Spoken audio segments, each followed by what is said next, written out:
영화 케빈 인 더 우주에서 보여주는 일루미나티의 인신제사.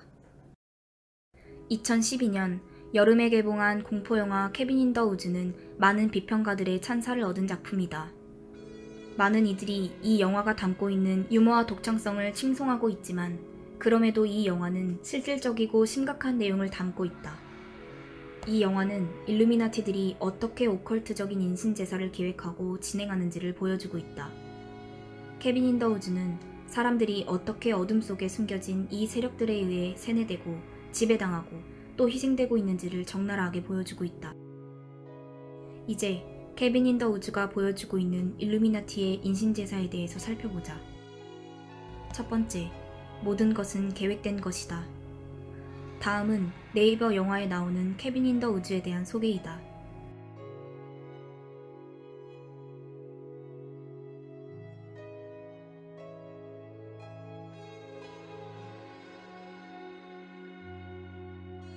저들은 계획된 시간에 저들이 섬기는 신에게 인신제사를 드리기 위해 선택된 5명의 사람들을 우연을 가장해서 계획된 장소로 이끈다.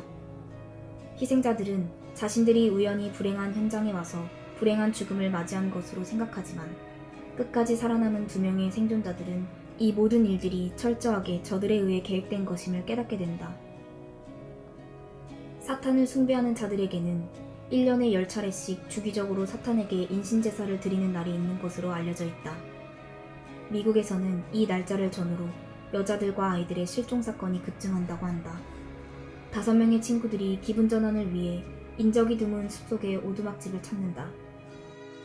하지만 이곳이 인신제사를 위해 준비된 특별한 장소요. 이들의 여행에도 우연이 아니라 이 인신제사를 주관하는 세력들에 의해 철저히 기획된 것임을 알게 된다. 저들은 첨단 장비를 동원해 인신제사를 기획하고 진행 상황을 모니터링한다. 인신제사를 기획한 책임자가 희생자가 발생할 때마다 감사의 표현으로 사탄 숭배의 상징인 오각별로 장식된 목걸이에 입을 맞추고 있다.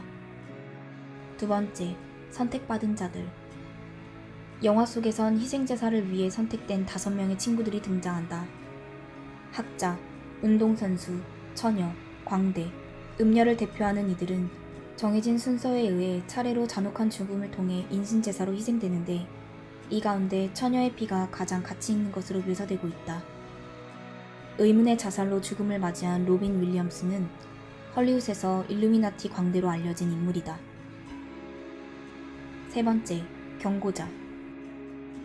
본격적인 희생제사가 시작되기 전에 엘리트들은 여러 방법들을 통해 희생자들에게 그들 앞에 어떤 죽음이 펼쳐질지를 경고한다.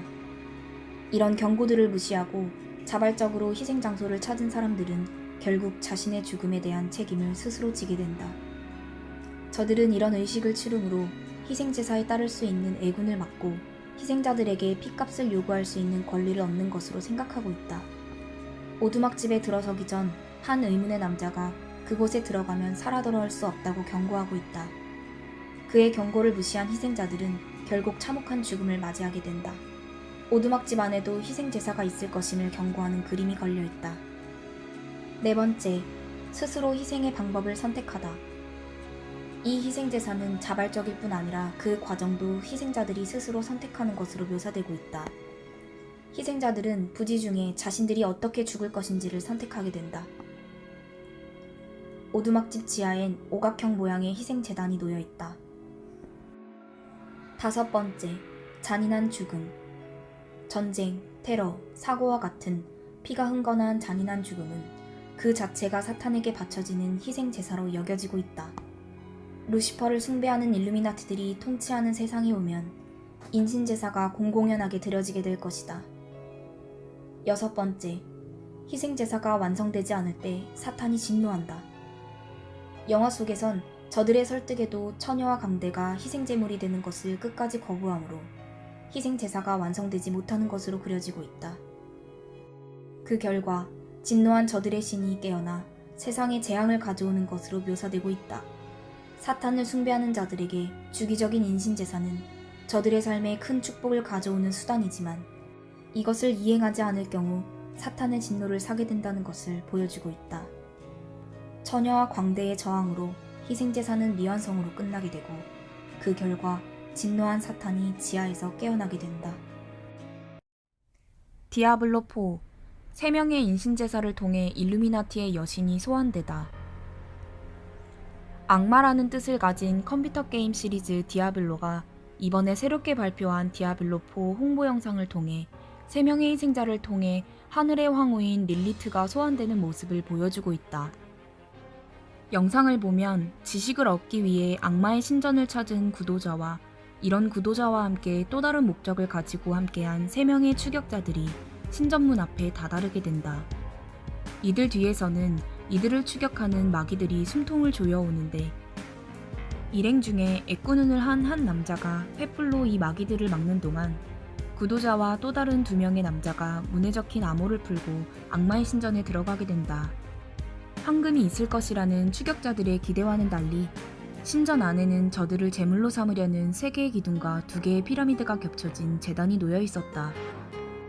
그리고 이 세 사람이 제단에 다다르자 2명의 추격자는 곧바로 피를 바치는 인신제사에 희생되고 신전 문 밖에서 악기들을 막아내던 애꾸누는 악마의 모습으로 변하여 마지막 남은 구도자에게 3번째 희생자가 되어 피의 제사를 완성하고 여신 릴리트를 소환할 것을 요구한다. 이것이 바로 내가 원하던 어둠의 지식이라는 악마의 유혹에 설득된 구도자가 자신을 인신제사로 희생하고 주문을 완성하자 릴리트가 희생자들의 피로 만든 문을 통해 지상으로 강림한다.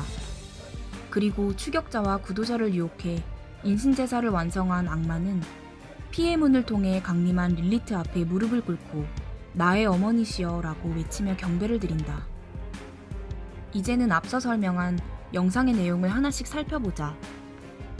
기독교 신앙과 태양신을 숭배하는 바벨론 종교가 결합된 켈트 십자가와 이런 켈트 십자가가 매달린 교회의 모습.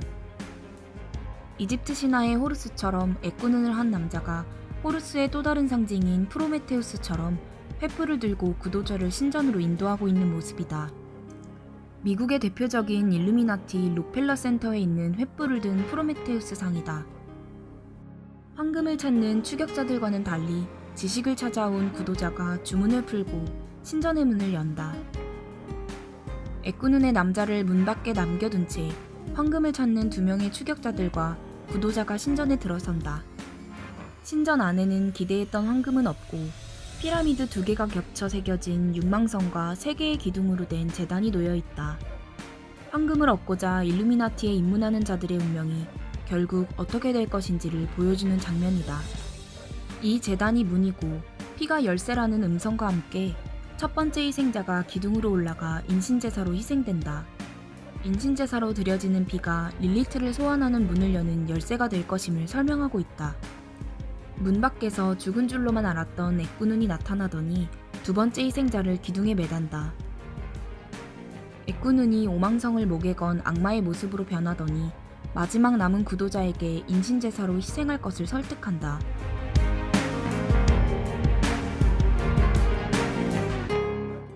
지식을 얻기 위해 찾아온 구도자는 악마의 설득에 넘어가 자신을 마지막 3번째 희생자로 드리고 주문을 완성하기로 결단한다.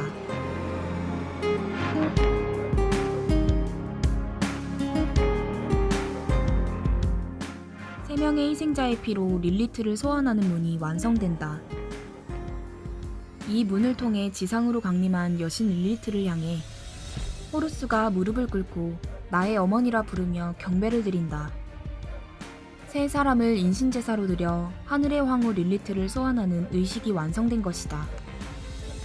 이 디아블로 4의 내용을 이해하려면 이 이야기의 배경이 되는 일루미나티의 신관을 이해해야 하는데 루시퍼를 숭배하는 이들은 기본적으로 아버지신, 어머니신, 그리고 아들신으로 구성된 3신을 숭배한다. 이들의 신앙은 창세기에 등장하는 니무롯에 대한 믿음으로부터 기원하고 있는데 창세기 10장과 11장에서는 노아의 홍수 사건 이후 신할 땅에 니무롯이 사람들을 규합하여 하나님의 뜻을 대적하는 바벨탑 혹은 바벨론 제국을 건설한 것으로 묘사하고 있다. 성경에는 니무롯에 관한 이후의 기록이 나오지 않지만 바벨론 신화에 의하면 니무롯에게는 세미라미스라고 하는 아내가 있었는데 세미라미스는 남편인 니무롯이 하나님의 심판을 받고 죽은 뒤에 황후로서의 자신의 위치가 위태로워지자 얼마 뒤 불륜으로 한 아이를 낳은 뒤 그를 니무롯의 화신이라고 소개하며 자신이 낳은 아들인 담무스와 결혼하여 황후의 권세를 이어나간 것으로 묘사되고 있다. 성경에서 바벨탑을 건설했다가 심판을 받은 것으로 알려진 니무롯과 그의 아내 세미라미스의 모습. 훗날 이 니무롯과 세미라미스는 바벨론 종교에서 각각 태양과 달의 신으로 숭배를 받게 되고 담무스는 태양의 아들로 숭배를 받게 된다. 이런 바벨론 종교가 이집트로 넘어가 오시리스, 이시스, 호루스의 신화로 바뀌게 되는 것이다. 흥미로운 것은 일찍이 이런 바벨론 종교와 결합된 로마 카톨릭이 성경에 등장하지도 않는 여신의 개념을 만들어내기 위해 고안해낸 것이 바로 마리아 숭배이다. 예수님의 육신의 어머니인 마리아를 신격화하여 성모 숭배 사상으로 발전시킴으로 바벨론 종교에 등장하는 여신 숭배를 대체한 것이다. 사진을 보면 바벨론의 세미라미스와 그의 아들 담무스상과 이집트의 이시스와 호루스상, 그리고 로마 카톨릭의 성모와 예수 그림이 모두 동일한 컨셉인 것을 알 수 있다. 로마 카톨릭의 마리아 숭배가 여신 세미라미스와 이시스를 숭배하는 이방 종교에서 기원한 것임을 알 수 있다. 현재 로마 카톨릭의 수장인 프란치스코 교황이 바로 이 성모 숭배를 강조하는 카톨릭의 종단 예수회 출신인데, 바로 이런 이유 때문에 2013년 프란치스코가 교황으로 당선된 직후 제일 먼저 산타마리아 마조레 대성당에 있는 성모 마리아의 제단을 찾아가 그곳에 헌화한 것이다. 명칭이야 어찌되었든 현재 하나님을 대적하는 적그리스도의 세력들이 숭배하는 저들의 신이 바로 아버지신, 어머니신, 그리고 아들신으로 구성된 삼위의 신인 것이다. 디아블로4가 바로 이 삼위의 신 가운데 하나인 하늘의 황후가 아들신이 주재한 인신제사를 통해 소환되는 모습을 보여주고 있는 것이다. 지금은 게임 속 이야기지만 본격적으로 사탄을 숭배하는 세계정부주의자들이 세상을 장악하게 되면 실제로 릴리트와 같은 악마들을 소환하기 위한 본격적인 인신제사가 시작될 것이다. 악마들을 숭배하는 자들이 다스리는 세상이 바로 지옥이라는 사실을 잊지 말라는 것이다.